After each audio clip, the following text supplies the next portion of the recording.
Do you happen to need an affordable head amp and you also like tubes? If answer on both of these is yes, then keep watching.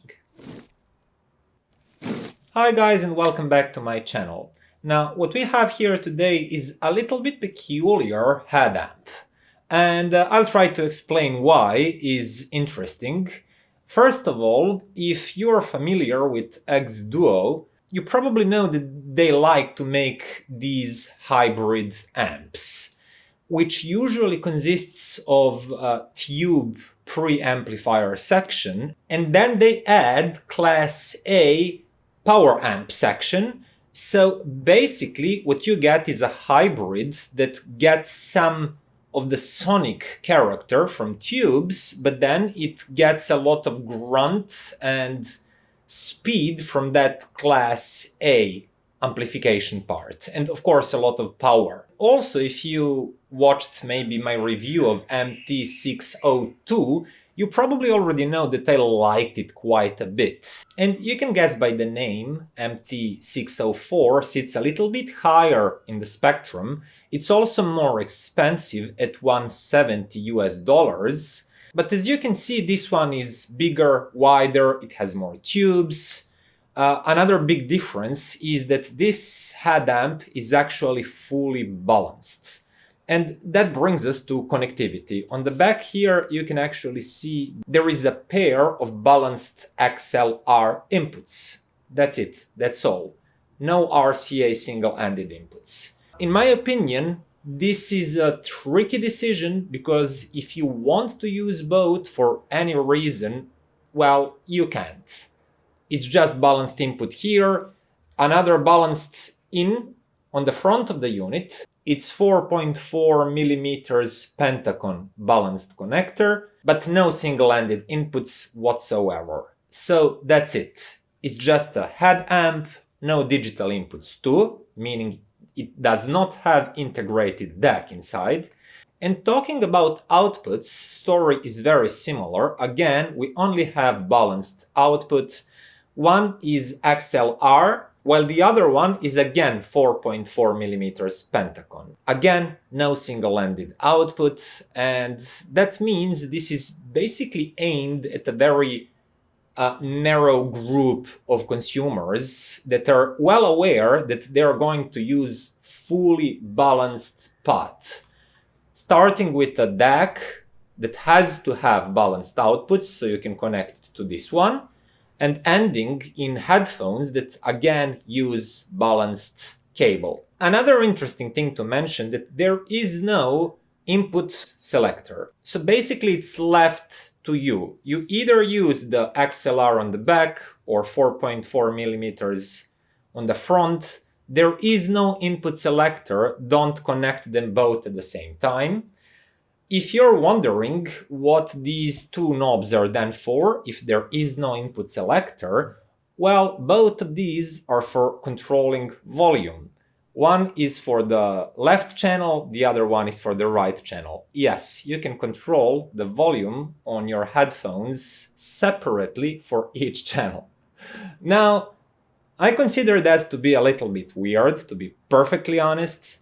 I know some guys that really like this. They say that way they can actually counter any sort of imbalance inside of the amp or inside of their headphones, and they can fine-tune the volume for each stereo channel. But I'll be perfectly honest here, for me this kind of feature is just plain annoying. Why? Because every time I listen to music, I listen to streaming services mostly, like Tidal and Qobuz. And oftentimes, between two songs, there is a significant loudness difference. And I immediately, spontaneously reach for the volume knob and I want to decrease or increase volume.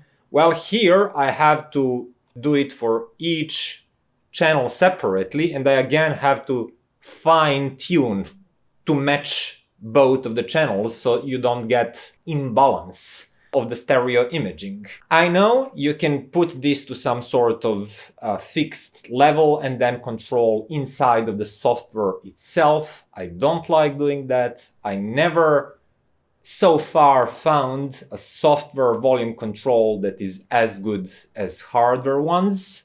They always influence sound fidelity a little bit. So I just kept using these volume knobs and I kept adjusting left and right channel separately. It's annoying. Again, to be perfectly honest, I think it's some sort of cost-saving measure, some sort of making design more simple and easier for them. I don't believe that the true reason for doing this is to give user a fine control over each of the channels, and I would much rather see like a normal one stereo volume knob. Okay, so rage about volume control over. What else do you get with this amp? I'll quickly turn it on, and for that I'll need the power brick.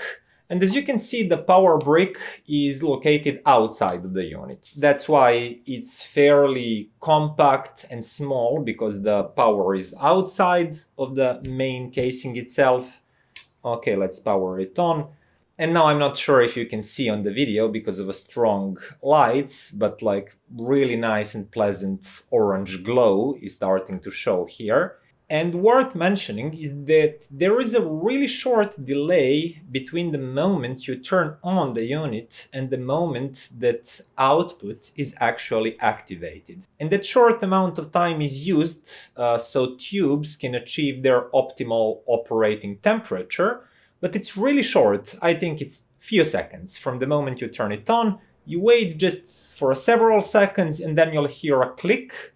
It's a relay activating outputs, then you can use it. So just before I move to the sound quality itself, I wanted to say that this is a fairly powerful unit, and it shows. I tried it with a lot of different headphones and I never felt that I'm lacking power, juice, grunt.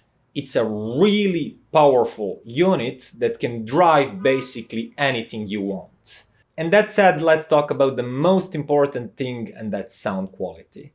Well, probably the most interesting thing is that you shouldn't expect some sort of warm and syrupy sound that people often associate with tubes. This is a hybrid amp, as I mentioned. It does use tubes, it does use Class A amplification too, and very similar to MT-602 that I've already reviewed, this is a fairly neutral sounding amp. If anything, it's more on the open and airy side of things than on the dark, warm, closed and syrupy, as I said. So let's start with the bass line. It has a little bit of warmth, just the tiniest amount, but all in all, it's punchy, it's quite well controlled, and you do hear a lot of details. Bass notes contain a lot of texture. They're precise, they're informative. So for example, I used to have xDuoo TA05, if I'm remembering the name correctly. That one was much warmer, much more bass-centric and mid-bass-centric, but also much less revealing when it comes to edges of a tone. It's nothing like that with MT-604, because it's a quick, speedy sounding bass line, very revealing, very detailed. And the same goes for the mid-bass too. It's disciplined, it's full, just to the right amount, so I would call it neutral. I don't feel that mid-bass is emphasized in any way. I actually never felt that mid-bass is giving some sort of unnatural boldness to the mid-range. And talking about mid-range, it's very rich, it's very informative, vocals sound great, you hear a lot of details, a lot of natural huskiness, if there is one, to be heard from a vocal. Listening things like, I don't know, Norah Jones or B.D. Bell, I like these sort of low-key female pop/jazzy vocals with beautiful sandy voices. these sound great over MT-604. And basically same goes for all the instruments, like saxophone. It has that sort of nice timbre, but it's also rich with details. And at the same time, you hear both of that tone fullness and that airiness of the tone, that texture of the tone. And lastly, we come to the highest spectrum. So highs are detailed, they're open, they're airy. You do hear a lot of detailing from the recording, but it's never presented in an aggressive way. There's this sort of smoothness. It's actually pretty nice because I do think of the voicing of this amp to be very open, very airy, but not aggressive. It's just pleasantly open, detailed, and airy. Now, if we talk about dynamics and general liveliness of the sound, that's also pretty good. And I'll make few comparisons here because that's the easiest way to convey the message, I think. So, for example, if I quickly compared it to Topping L30, which is a solid state amp, and it's pretty energetic sounding, pretty detailed. It comes at 140 if the price didn't change from the last time I checked. This one is 170. I could say it's pretty close, just a little bit more expensive. MT-604 actually sounds a little bit juicier and livelier, more dynamic. If I would listen to some lively pop song, I feel that those jumps, ups and downs have more energy. Like dynamics of the song moves easier up and down with this amp than it does with L30. L30 here sounds a little dynamically flatter. Just a little bit, it's not a huge difference, but when it comes to just dynamics and liveliness and punchiness of the sound, I would give the edge to MT-604. And the same way, if we are talking about retrieving the tiniest details and layering, again MT-604 has a slight lead. L30 sounds just a little bit hazier and like things are somewhat closer together in a plane that's just more two-dimensional.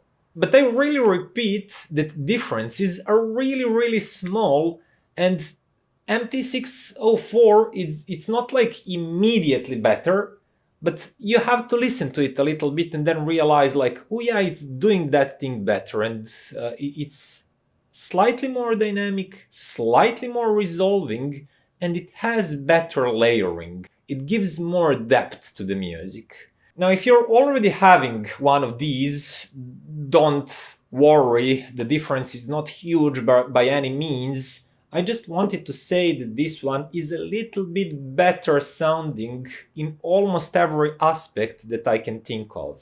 And that said, I still found L30 more user-friendly with only one volume knob and easier way to adjust the volume. But then again, some people really like this thing. And it's a shame that I don't still have Topping A50S, and because I would like to compare that one, especially in its balanced mode, to xDuoo here, because when I was reviewing A50S, I found it also to be more dynamic and had better layering, just livelier sounding than L30. It's also very similar in price to this one, and I think that would be a great comparison, but unfortunately that was just a loan, I had to return it. So instead of doing that, I compared it to something that is admittedly twice the price, but I had it on hands, so yeah, I was just, let's do it. It's Topping A30 Pro. It's another solid state head amp, very powerful. It does sound better, but the difference is not that huge as one might expect when you actually mention its price, which is $350, I believe, basically twice as much as for xDuoo. It does have a little bit firmer bass line, and it's quicker sounding, better controlled in general. Tonally, they're not that different, but I think A30 Pro is a little bit tamer up top, while xDuoo is a little bit brighter, airier. That said, A30 Pro does sound cleaner and just a little bit crisper with a darker background. You feel the depth to the music. It's just touch cleaner sounding overall, with a better control over the bass line and probably a touch better dynamics. But the difference is really not that big. On the other hand, where I think A30 Pro is really justifying its asking price is that it's much more versatile in my opinion, because it has single-ended inputs, balanced inputs, single-ended output, balanced output.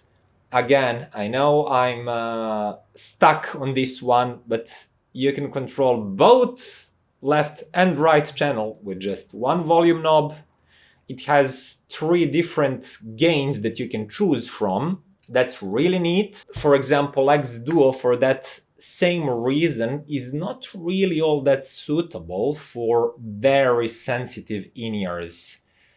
Yes, you can decrease the volume inside of your player somewhere, like in the Windows or Mac OS. But as I mentioned, I really don't like doing that, because if we are talking about the highest possible fidelity, software volume control always alters sound quality just a little bit. And that actually brings me to pairing. I found MT-604 to perform its best with the big headphones, big cans, such as, for example, Sandy Audio iiWi here. This combo, for example, sounded great. I really enjoyed it. This head amp has plenty of power. It controls iiWi really nicely. The mid-range sounds rich. Bass is well controlled. Highs are detailed, open, airy. It was a really nice combination, as it was with several other headphones that I tried it with, like hifi, VRM 1, and so on and so on. And that actually leads me to the conclusion: who is this head amp for? And as I mentioned in the beginning, it is a little bit peculiar. It has its quirks. It sounds great. For the asking price, it really does sound great, but it's a little bit weird also. So for example, as we mentioned in the beginning, it only has balanced connections, both inputs and outputs. It doesn't have any sort of input selector. You have to adjust the volume of each channel, left and right, separately. But if you're like, oh, okay, I know that and I'm perfectly fine with it, I do use balanced connections already, I don't mind having 2 volume knobs and controlling channels separately, this is a really hard to beat sound fidelity for the price. It does sound neutral, controlled, detailed, rich, but kinda smooth. Never aggressive. It's like full and dynamic when it needs to be, but it's never aggressive. It's never too analytical or just annoying, grabbing for your attention. It's just a really well balanced, natural sounding amp. And as I said, if you are okay with those quirks, it basically has my full recommendation.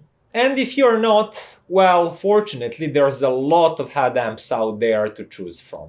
And that would be all for today, guys. I hope you liked this video. If you did, click that button, share it with your friends, consider becoming a patron too, and see you next time. Bye!